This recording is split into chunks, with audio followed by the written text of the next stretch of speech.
श्रीराम नमस्कार. आज 21 जानेवारी 2021. मनाचे श्लोक भगवद्गीता निरूपण भाग 13. मना सज्जना भक्ती पंथेची जावे, तरी श्रीहरी पावी जेतो स्वभावे.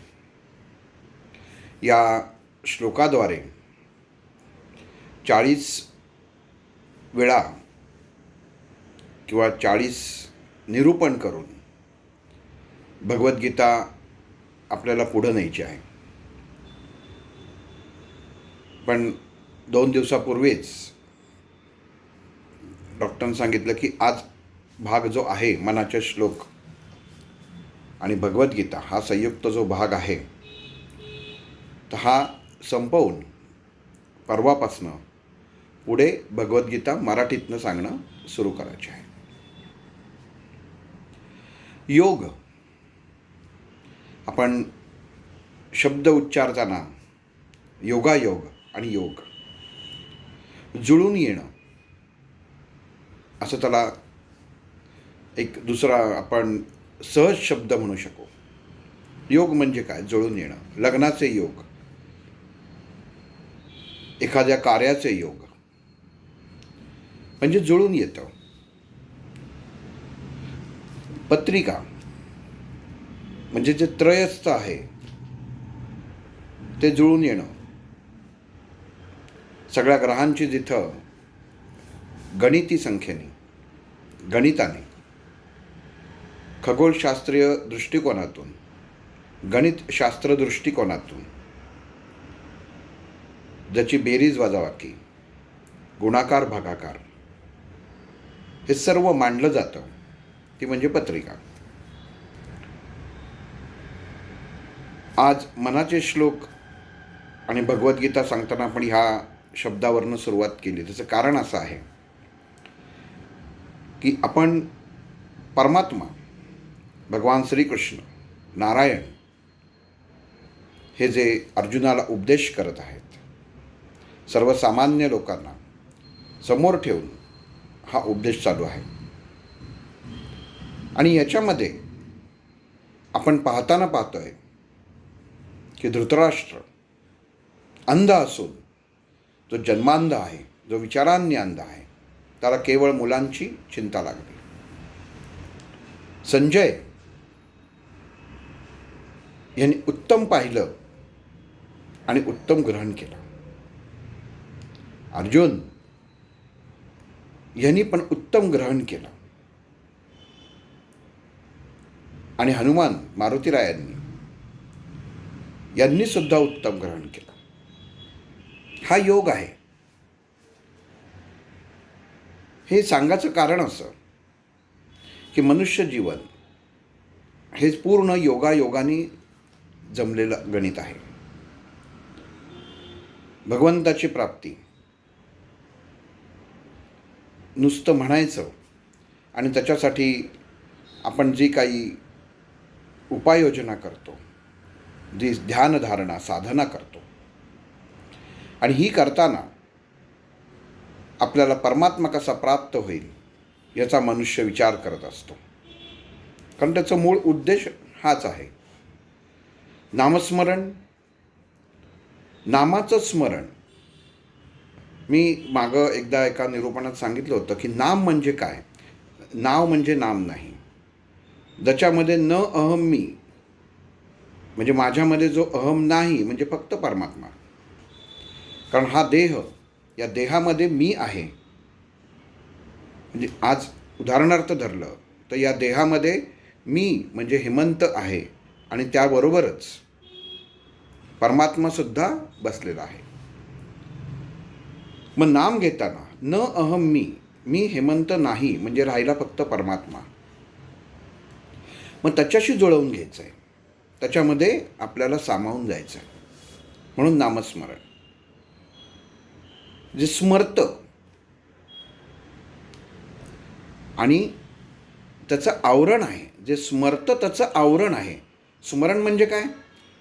जे स्मरतं त्याचं आवरण. आपण उच्चार केला श्रीराम जय राम जय जय राम, दिगंबरा दिगंबरा श्रीपाद वल्लभ दिगंबरा, ह्याचा जर उच्चार केला, हे जे स्मरलं तर त्याचं जे आवरण तयार होतं ते आपल्या शरीराभोवती तयार होतं. म्हणून नामाचा मी ज्याच्यात नाही त्या परमात्म्याचं आवरण म्हणजे हा आपला देह आहे, हे आपल्याला आधी समजायला हवं. पतंजली योगमध्ये सांगितलेलं आहे की परमात्मा जर तुम्हाला प्राप्त करायचा असेल तर तुम्हाला परमात्म्यात सामील व्हायला पाहिजे, परमात्म्यात एकरूप व्हायला पाहिजेत. तुम्ही जर बाहेरून पाहिलं, एखादी गोष्ट आपण बाहेरून पाहतो तेव्हा तुम्ही वेगळे असता आणि ती गोष्ट, ती वस्तू, ते देवत्व, ते दैव, ते गुरु, ते स्वामी, ते महाराज हे वेगळे असतात. हे आपल्याला एक करायचं आहे आणि हा योग आपल्याला जुळवून आणायचा आहे. परमात्म्याशी एकरूपता साधणं हे भगवद्गीतेचं मूळ उद्देश आहे. भगवंतांनी प्रत्येक क्षणी अर्जुनाला सांगितलं की तू माझ्यात सामील हो, माझ्यात सामील हो. म्हणजे माझ्यात सामील हो म्हणजे काय, तर स्वतःतला अहम, स्वतःतले विकार हे तू विसरून जा. तुझी दृष्टी, तुला जे दिलेली मी बुद्धी आहे ती दोन प्रकारची. भगवंतांनी देताना प्रत्येक गोष्ट ही दोन प्रकारे दिलेली आहे. जसा सूर्य आहे तसाच चंद्र आहे. जोपर्यंत सूर्याचा अस्त होत नाही तात्पुरता, तोपर्यंत चंद्राचं दर्शन होत नाही.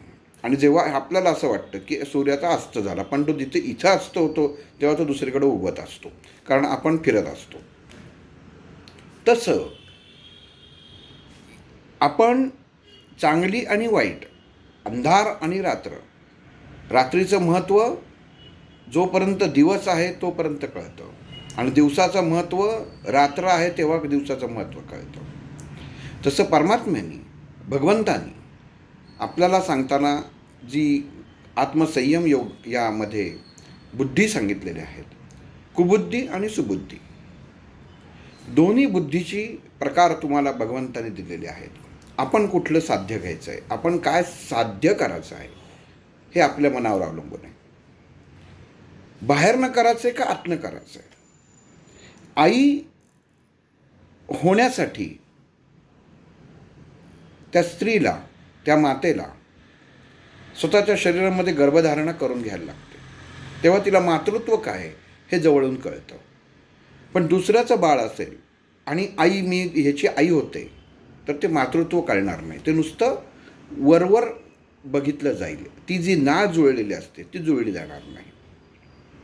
मग इथं समर्थांनी सांगितलं की मना सज्जन भक्ती पंथेची जावे, तरी श्रीहरी पाविजेतो स्वभावे. आपण मागच्या वेळपासून घेतो पाविजेतो स्वभावे, हा स्वभाव शब्द जो आहे ना ह्याच्यातच सगळं गणित खेळतं आहे की आपल्याला परमात्मा पाहायचा नाही आहे, आपल्याला परमात्म्यात विलीन व्हायचं आहे. वैचारिकतेने, आचाराने, आचार विचार दोन्ही कसे हवेत तर परमात्म्यामध्ये विलीन होता येईल असे हवेत. मग परमात्म्यात विलीन होणं म्हणजे काय, हे तुम्ही म्हणाल की ठीक आहे तर आपण ऐकतोय सगळं करतो, परमात्म्यात विलीन होतो म्हणजे कुठं जाऊन विलीन होऊ. असा कुठं परमात्मा आहे की म्हणजे किंवा कुठलं मी साधना करावे की मी तिथं मला परमात्मा नावाची व्यक्ती दिसेल किंवा परमात्मा नावाचा देव दिसेल आणि तिथं मी विलीन होईन. तर बाहेर शोधाचीच गरज आहे. परमात्मा हा तुमच्या आतमध्येच बसलेला आहे. देह हे देवाचंच मंदिर आहे. आपण बाहेर शोधायला जातो. पतंजली योगमध्ये हे दिलेलं आहे की तुम्ही बाहेर कशाला शोधताय. जर तुमच्या जवळ आहे तर तुम्ही जवळच्याला सोडून बाहेरच्याला कशाला शोधायला जाताय. बाहेरच्या मंदिरात शिल्पकारांनी केलेली मूर्ती, मूर्तिकारांनी केलेली मूर्ती ही त्याला जशी भावली तशी केलेली आहे. ती जर योग्य झाली तर ती तुम्हाला भावते. नीट विषय समजून घ्या.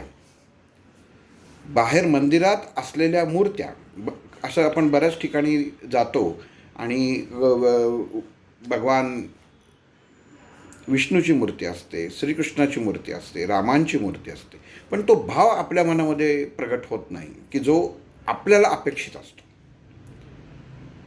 मग का प्रगट होत नाही, कारण जे माझ्या मनामध्ये चित्र उभं राहिलेलं आहे, जे माझी बुद्धीने आकलन करून जे एक चित्र त्या प्रभू रामचंद्राचं, त्या श्रीकृष्णाचं जे तयार केलेलं आहे ते त्या समोरच्या मूर्तीत काही दिसत नाही. म्हणजेच काय, तुमच्या शरीरामध्ये, तुमच्या अंतर्मनामध्ये असलेली मूर्ती ही तुम्हाला माहिती आहे, पण त्याची जाणीव होत नाही. ही गंमत आहे. मग ही का होत नाही जाणीव? तर त्याला आपण भौगोलिक गोष्टींमध्ये, सर्व सुखांमध्ये, भौतिक गोष्टींमध्ये अडकलेला असतो. मग काही जणांचं मत असतं, मला आमच्याच ग्रुपवरच्या एकाने मागं एकदा सांगितलं होतं की हे परमात्म्याने निर्माणच कशाला केलं? जर त्याला भोग द्यायचे आहेत तर त्यांनी हे जीवन म्हणजे माणसाला द्यायलाच नाही पाहिजे, जन्माला घातलंच कशाला, असा त्यांनी प्रश्न केला. पण हे किती चुकीचं आहे. आपण असं कधी म्हणतो का की भोग त्यांनी दिले, त्यांनी जन्माला कशाला घातलं? ही गोष्ट तुम्हाला जर सुखावं असेल, जर एखाद्या गोष्टी तुम्हाला गोड चांगलं, आपली अपेक्षा पण नसतं, तेव्हा तुमच्या समोर पंचपक्वान्न येऊन राहिलं, ते तुम्हाला खायला मिळालं, तुमचा संसार चांगला चालला आहे, त्याच्यामध्ये काही आनंदाचे क्षण आले, ते आले तर ते चालतात. पण थोडेसे भोग जर आपल्या शरीराने, मनाने आणि आपल्या सभोवताली जर उत्पन्न झाले तर मात्र मग परमेश्वराने जन्मालाच कशाला घातलं? त्याचा हेतू काय? त्याचा हेतू हाच, तुम्ही जेवलात की असं म्हणता का की मी उत्कृष्ट स्वयंपाककार आहे, मी सगळं उत्तम करते, आता माझ्या हातचं एकदा खाल्लं की तुम्हाला परत भूक लागणार नाही, असं होतं का? असं होणारच नाही. कारण हे एक चक्र आहे, जीवनाचं चक्र. जेव्हा मनुष्य त्याच्यावरती चालत असतो तेव्हा धन आणि ऋण, धन आणि ऋण, ह्याच गोष्टी, हेच भार होत असतात, ज्याला आपण मन म्हणतो. हेच विचार, धनभारित ऋणभारित. किती उत्तम स्वयंपाक असो, किती उत्तम सुगंध असो, किती उत्तम स्थळ असो, किती उत्तम कपडा असो, तो कायमचा राहत नाही, क्षणिक असतो. मग कायम काय आहे? तर परमात्मा आहे. मग परमात्मा म्हणजे काय मूर्ती आहे का? तर नाही. परमात्मा म्हणजे ती गोडी आहे ज्याच्याशी तुम्ही जुळले गेलेले आहात. राधा आणि कृष्ण अशा किती कथा आहेत, किती ठिकाणी प्रभू श्रीकृष्णाबरोबर राधा कधीपर्यंत होती. अगदी आपण उच्चार करताना राधे कृष्ण राधे कृष्ण राधे कृष्ण असं करतो, पण ती राधा या परमात्म्या श्रीकृष्णाबरोबर कधीपर्यंत होती? कौरवांच्या इथं होती, नंतर गोकुळात जसा तो मोठा झाला तेव्हा होती. मग ही होती कुठं? जर ती एवढी खात्रीनं सांगते की मी ह्या श्रीकृष्णाच्या बरोबरच कायमची आहे, मग ती होती आपल्याला दिसत कशी नाही? कारण राधा ही एक भावना आहे, हे प्रेमाची एक भावना आहे, जे दिसायचं नाही आहे, ते आपल्याला समजून घ्यायचं आहे. राधा आणि कृष्ण हा एक योग आहे की जो समजून घ्यायचा आहे, प्रेमाचा योग. परमात्म्याला जे सुख लाभलं, असं आपण कधी म्हणतो का की ह्या दोघांचं काहीतरी भानगड होती म्हणून? असा कुठं उल्लेख आहे की यांनी अमुक अमुक गोष्टी केल्या, ह्या अशा अशा उद्यानात गेले कृष्ण आणि यांनी, आणि हे असे उद्योग केले? कधी ऐकलंय? नाही ऐकलं. पण तरी नाव जोडलं जातं. त्याचं कारण काय आहे की आपल्याला आपल्या मनामध्ये विचार करतो, राधा म्हणजे एखादी स्त्री असेल आणि त्या स्त्रीमध्ये हा श्रीकृष्ण अडकलेला आहे. 16,000 स्त्रिया बायकांशी लग्न केलेला हा, म्हणजे आपली वैचारिकता कुठं जाते? आपण त्याचा सरळसा अर्थ काढू शकत नाही. त्याचं कारण असं आहे की एवढ्या आपल्या शरीरामध्ये ज्या नाड्या आहेत, किती आहेत, प्रत्येकाचे आज वेगवेगळे संशोधन चालू आहेत. आधी 72 होत्या, मग नंतर अजून कमी जास्त त्याच्यात. एवढं नाहीच, एवढं विज्ञानाचा एकमेकांवरती दोषारोप चालू आहेत. हे असं नाहीच आहे, ते तसंच आहे. एक सूर्य नाहीच आहे, 1000 सूर्य आहेत. आत्ता एक समोर आहे त्याचं बघा ना, हजारोशी आहे की नाही, त्याच्यामध्ये भांडण करत कशासाठी बसायचं? विषय नीट समजून घेणं खूप गरजेचं आहे. इथं आपण जेव्हा भगवद्गीता वाचतोय की प्रत्येक हा योग आहे, परमात्म्यांनी अर्जुनाला, सर्वसामान्य लोकांसाठी दिलेला हा जो ज्ञानाचा उपदेश आहे, हा योग आहे. आणि हा योग म्हणजे परमात्मा आणि सर्वसामान्य माणूस यांना जुळवून आणणार आहे. आणि जेव्हा भगवद्गीता संपेल तेव्हा आपण आपलं, मी आज सांगणारा हेमंत हा तेव्हा त्या परमात्म्याबरोबर असेल, म्हणजे माझी ओळख त्याच्याबरोबर असेल. आपण ऐकतात तर तुमची ओळख त्याच्याबरोबर असेल. कारण इतकं आपल्याला ज्ञान प्राप्त होतं. गुलाबजाम जोपर्यंत बाहेर असतात तोपर्यंत ते साधे असतात. जेव्हा ते एकदा पाकात मिसळतात तेव्हा त्याची ओळख पाकातले गुलाबजाम होतात. म्हणजे स्वतःचं स्वरूप असतं पण विसरतं, कारण ते त्याच्यामध्ये मिसळून जातं, मग ते पाकातलं होतं. दूध आणि साखर जोपर्यंत वेगवेगळे असतात तोपर्यंत त्याचं दोघांचं तुम्ही वेगवेगळं बघू शकता. पण जेव्हा योग होतो तेव्हा साखर त्याच्यामध्ये विरघळून जाते आणि ते दूध म्हणताना गोड गोड दूध म्हटलं जातं. तसं हा प्रत्येक योग, आत्मसंयम योग आहे, आत्मविज्ञान योग आहे, हे सर्व हे योग आहेत. हे जे आपल्याला ह्यापुढं पाहायचे आहेत. पण हा योग म्हणजे काय हे आपल्याला समजून घेणं आज ह्या भागामध्ये खूप गरजेचं आहे. तसं राधाकृष्णाचं आत्ता जे उदाहरण देताना सांगितलं की ते दोघं जणं काय होते, आपण बघताना बघतो, घरामध्ये ठेवतो, राधेकृष्णाची मूर्ती जर घरात ठेवली तर लग्न होतं असं हल्ली ज्योतिषी बरेच सांगतात. आणि त्याच्यामुळं त्या मूर्त्याही खपतात. आणि पण मुळात सांगायचा हेतू काय आहे, तत्व काय आहे, की जिथं प्रेम नाही, ज्या घरामध्ये, ज्या मुलामध्ये, ज्या मुलीमध्ये आपल्या जीवनसाथीबद्दल बघायची जी वैचारिकता आहे ती फक्त बदलणं हा एवढाच ह्याच्यामध्ये उद्देश असतो.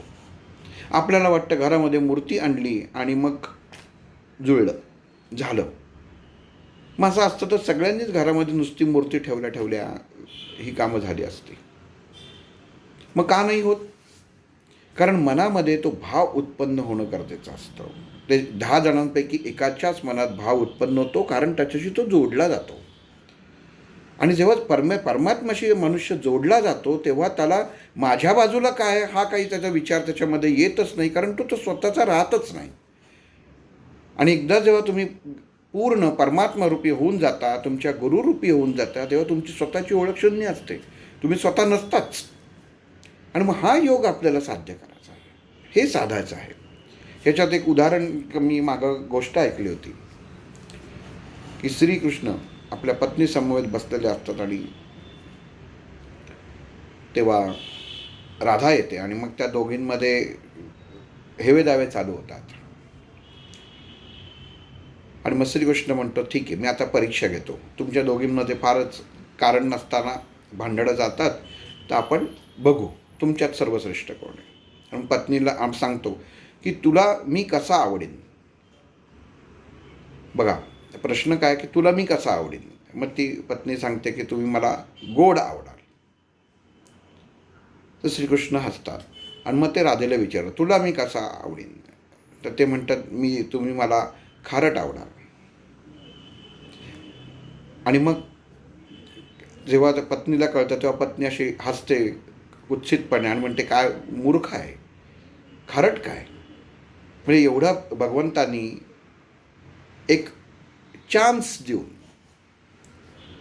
विचारलं आणि हिने सांगितलं मला तो खारट आवडेल. तेव्हा श्रीकृष्ण सांगतात की हिचं बरोबर आहे, जेवणात गोड नसेल तर एक वेळ चालू शकतं, पण जर अन्नामध्ये मीठ नसेल तर चालत नाही. म्हणजे मीठ हवं. ही गोष्टरूप म्हणून आपण ऐकतो आणि सोडून देतो की राधा आणि भगवंतांच्या पत्नी यांच्यामध्ये चाललेला हा संवाद. पण म्हणजेच काय, मिठाचा तिने उद्गार केला म्हणजेच सत्यता, सत्यपणा. आणि मग हा सत्यपणा प्रत्येकाच्या अंगी असायलाच हवा, हेच भगवंत सांगत आहे. आणि होतं कसं मनुष्य जीवनामध्ये फक्त गोडीच पाहायला जातो. सोडायचं काय, सत्यवचन तो काही निभावत नाही. या कथेचा मूळ उद्देश सांगायचा हाच आहे की सत्य मार्गावर चला तर परमात्मा तुमच्याबरोबर असणार आहे. हा योग आहे. हा विज्ञान योगामध्ये हा एक उदाहरण त्याच्यामध्ये घेता येईल की आपण सेवा करा, ती दाखवण्यासाठी करू नका. आपण उपास करा, ते दाखवण्यासाठी करू नका. आपण पूजा करा, ते भगवंतासाठी करू नका. भगवंत काही सांगत नाही तुम्हाला, चाफ्याची फुलं व्हा आणि गुलाबाची फुलं व्हा. तुम्हाला काय जे आवडतं ते तुम्ही घेऊन येता. चैतन्य निर्माण होणं, विचारांमध्ये तो सुगंध निर्माण होणं ते महत्त्वाचं असतं. एकरूपता होणं म्हणजे काय हे कळणं खूप गरजेचं आहे. एखाद्या पाळण्यातल्या छोट्या मुलाला जर सांगितलं, अजून त्याला काही कळत पण नाही, आणि हातात बापानं दिलं, ही घे तुझ्या नावाने एवढी इस्टेट करून ठेवली, एक तर त्या मुलाला कळणार नाही, कारण ज्ञानच नाही. तर तो लहान मुलाच्या हातात दिलंच बापाने हे घे म्हणून, तर तो मुलगा हातात घेईल आणि तोंडात घालेल. काही उपयोग आहे? नाही. आई वडिलांना जेव्हा तोंडात त्यांच्या दात नसतील तेव्हा जर तुम्ही त्यांना काजू खायला दिलेत तर काय उपयोग होईल का? समोर आहे, प्राप्त आहे, पण स्वीकारू शकत नाही, घेऊ शकत नाही, काही उपयोग होईल का? नाही होणार. म्हणजे ती गोष्ट त्या त्या वेळेला देणं आणि करणं हे गरजेचं असतं. मुलगा जसा मोठा झाला, 18 वर्षाचा झाला, समजूतदार झाला, व्यवहार त्याला समजायला लागला, आणि त्याच्या हातात जर तुम्ही खुळखुळा दिलात तर तो म्हणेल की बाबांना बहुतेक कुठल्या तरी वैद्यकीय उपचारांची गरज आहे. मला आता ज्ञान झालं, आणि हे ज्ञान झालं तरी माझ्या आत्ता खुळखुळा देतात. नीट विषय समजून घ्या. प्रत्येक गोष्ट प्रत्येक प्रसंगांच्या अनुसरून कृती करायला लागते. कुठल्या वेळेला काय मिळालं पाहिजे हे माणसाला कळणं खूप गरजेचं आहे. तरी श्रीहरी पावी देतो स्वभावे, तरच उगाच नाही. तुम्हाला काय सोडायचं आहे आणि काय धरायचं आहे हे याच्यातनं तुम्हाला कळणं खूप गरजेचं आहे. आणि मग याच्यासाठी आसक्ती असणं खूप गरजेचं आहे. मला काय सोडायचं, एक 10 तोळ्याचे दागिने जरी घालून दिलं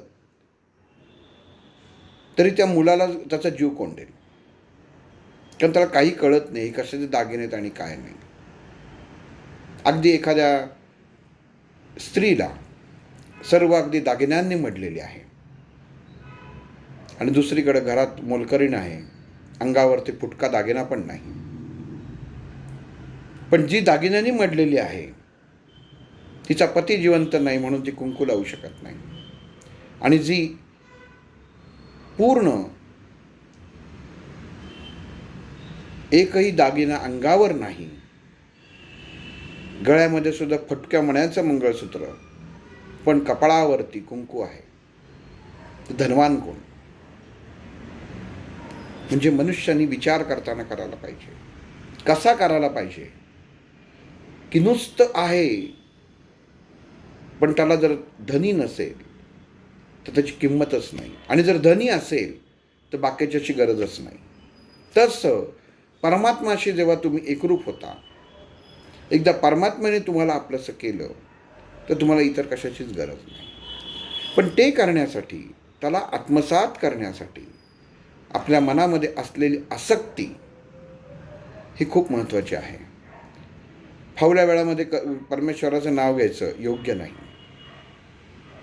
एक नियम पाहिजे, ह्यावेळी मी घेईन, आणि ह्यावेळी अशा अमुक वेळ ही फक्त भगवंतांनी सांगितलंच नाही की सकाळी आंघोळ झालं बस, अंथरुणावर बसू नकोस, झोपून माझं नाव घेऊ नकोस. मी तर इथपर्यंत म्हणतो, तुम्ही शौचालयात सुद्धा नाव घ्या, कारण जिथं भगवंताचं नाम घेतलं जातं तिथं ते दुर्गुण दुर्वास हा राहतच नाही, ते पवित्रच होतं. घेणं महत्त्वाचं असतं. क्षणाकरता जिथं तुम्ही जाता, मंदिरात जाऊन बसलात तरी तो भगवंत बरोबर आहे, आणि शौचालयात जाऊन बसलात तरी तो भगवंत बरोबर आहे. तो म्हटला की नाही मला वास आहे, तुम्ही जरा बाहेरच थांबतो, चालेल का? नीट विषय समजून घ्या. आपण योग पाहत आहोत. भगवंताचं नाम कधी घ्यायचं? बाकीचे जे सांगतात की घाबरवतात की तुम्ही अमुक वेळेतच घ्या, हे नाही घेतलं तर मग ते होईल, आणि ते नाही घेतलं तर ते होईल. काही परमात्मा आणि भगवंत काही मागतच नाही. तुम्हाला त्याला जोडायला जायचं आहे, तुम्ही त्याच्याशी तो आहेच आहे. तुम्ही मला साधी गोष्ट सांगा, तुमच्या हातात फोन आहे, अमुक 5 नंबर फिरवले किंवा 10 नंबर फिरवले की त्या व्यक्तीला तो बरोबर फोन लागतो. मग इतर जणांमध्ये ते 10 नंबर नसतात का? असतात, पण ते विशिष्ट विशिष्ट संख्येने विशिष्ट क्रमाने तुम्ही ते जेव्हा नंबर दाबता तेव्हाच त्या व्यक्तीला तो तुम्ही जोडले जाऊ शकता. मग तसं परमात्म्याला जर तुम्हाला जोडायचं असेल तर ते विशिष्ट जे नंबर आहेत हे तुम्हाला योग्य तऱ्हेने दाबले गेले पाहिजेत. त्यातला एखादा नंबर जरी दुसऱ्यांदा दाबला गेला तरी चुकतं. विषय नीट समजावा, विषय नीट समजून घ्या. फोन हातात आहे, जगामध्ये कुठेही वावरत असो, तो दुसरीकडे कुठं जात नाही, दुसऱ्या कोणाला लागत नाही, त्यालाच लागतो नंबर. तेच त्याच सगळ्या 10 नंबरामध्ये अख्खं जग चालतं. पण तुम्हाला दिलेला विशिष्ट नंबर अमुक ह्याला तुला जर बोलायचं असेल तर हे 10 नंबर तू असे मी सांगतो तसे फिरव, असं ते टेलिफोनवाले सांगतात. ते फिरवला की त्या माणसाला बरोबर नंबर लागतो, तो जगात कुठं का असेल. म्हणजेच काय, परमात्मा तसाच आहे, सर्व ठिकाणी व्याप्त आहे. तुम्ही नंबर फक्त बरोबर फिरवायचा आहे. आणि तो नंबर फिरवण्यासाठी तुमची स्मरणशक्ती, तुमची वैचारिकता ही जागेवर हवी. मोबाईल आहे, नंबर पण 1 ते 10 आहेत माहिती आहे, त्यातला सगळं कुठला तरी नंबर हे माहिती आहे, पण तो जर आठवलाच नाही तर तुम्ही जोडले जाऊ शकाल का?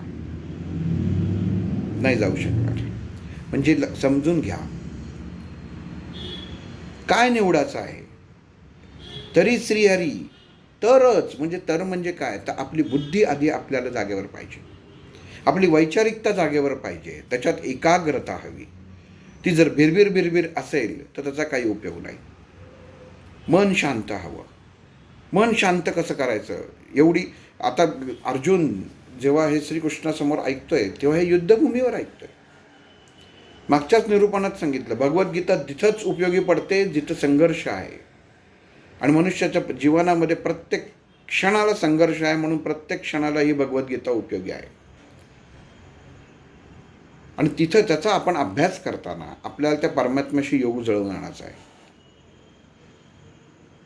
आपण आपल्या रोजच्या जीवनातला एक 10 मिनटं तरी वेळ त्या परमात्म्यासाठी द्या. काही गरज नाही आहे, कोणाशी बोलायचं नाही, कुठलं नाम घ्यायची गरज नाही आहे. फक्त तुम्ही स्वतःचा सांगतात ना की श्वासावरती नियंत्रण करा आणि करा. श्वासावरती नियंत्रण म्हणजे काय, की अरे आहे ना, आहेस ना, त्याच्याशी बोला, बाहेर त्यांची बोलायची गरज नाही. हे पण मनुष्य समजून घेत नाही की तो आपल्या आतमध्येच आहे. आणि परमात्मा अर्जुनाला हेच सांगतोय, तू माझ्यात एकरूप हो, तू माझ्यात मिसळून जा. म्हणजे तुला तुझ्या डोळ्यांनी नाही तर तू माझ्या डोळ्यांनी पाहशील. म्हणजेच काय, की परमात्म्याचे गुण आहेत हे सर्वसामान्यामध्ये येतील. म्हणजे मनुष्य चुकणार नाही, त्याच्यातनं चूकच होणार नाही. पण ह्याच्यासाठी तिथं समर्पित भाव होणं असणं गरजेचं आहे. म्हणून इथं रामदास स्वामींनी सांगितलं की मना सज्जना भक्तिपंथेची जावे तरी श्रीहरी पाविजेतो स्वभाव. भक्तिपंथेच्या आसक्तीच्या पंथेने जायचं आहे. परमात्म्याची आसक्ती हवी. आणि ती एकदा जर तुमची झाली आणि तो परमेश्वराने तुम्हाला आपलंसं केलं, कसं करेल आपलंसं परमेश्वर, मला कळणार कसं की त्यांनी मला आपलंसं केलं आहे की नाही. हा मनुष्याच्या मनामध्ये विचार की जागेवरच थांबतो तो. तुम्हाला गरजच नाही, आपल्याला खात्री हवी. इतकं 100 वेळा सांगूनसुद्धा मनुष्याला कळत नाही की मी बोलतोय, मी ऐकतोय, मी श्वास घेतोय म्हणजे तो माझ्याबरोबर आहे. ही मनुष्याला खात्रीच नसते की तो आपल्याबरोबर आहे. फक्त त्याला सांगायचं की स्वतःच्याच देहाला नमस्कार करा आणि सांगा की तू आहेस. म्हणून हा देह आज हे डोळे उघडून हे जग आजची सकाळ बघतो आहे. मग घरातल्या देवाला नमस्कार करा, आधी आतल्याला करा. कारण ती चैतन्याची ज्योत आहे, तोच परमात्मा आहे. त्याच्यावरपर्यंत गेलं तर सगळीकडे पोचणार आहे. विषय नीट समजून घेतला पाहिजे. कायम होतं कसं की आपण नीट विषयाच्या गाभ्यापर्यंत जात नाही आणि मग विषय नीट समजत नाही. आपण पुढच्या निरूपणापासून आता आत्मसंयम योग आणि आत्मविज्ञान योग, तर आत्मविज्ञान योग हा पुढं मराठीतनं पाहणार आहोत. जेवढे श्लोक झालेत ते परत, म्हणजे आत्मविज्ञान योग हा परत पहिल्यापासनं परवापासून सुरू करेन मी त्याच्यामध्ये. पण इथं आज हे 40 भागापर्यंत सांगितलं होतं. जसं थांबायला सांगितलं तसं थांबलं. उद्या म्हणाले परत चालू करा तर चालू करेन. तो भाग नाही, कारण डॉक्टरांच्या शब्दाच्या बाहेर नाही.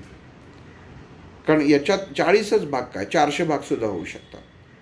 कारण मन हा प्रकारच असा आहे, मन हा विचारच असा आहे. तर आपण आता पुढच्या जेव्हा हा मनाचे श्लोक आणि भगवद्गीता निरूपण असं होईल तर ते भगवद्गीता निरूपण असंच त्याच्यामध्ये त्याचा उल्लेख केला जाईल. तर आपण एकदा परत पुढचं निरूपण येईपर्यंत विचार करावा की आपल्याला परमात्म्याशी जोडताना काय करायला पाहिजे आणि काय नाही करायला पाहिजे. श्रीराम.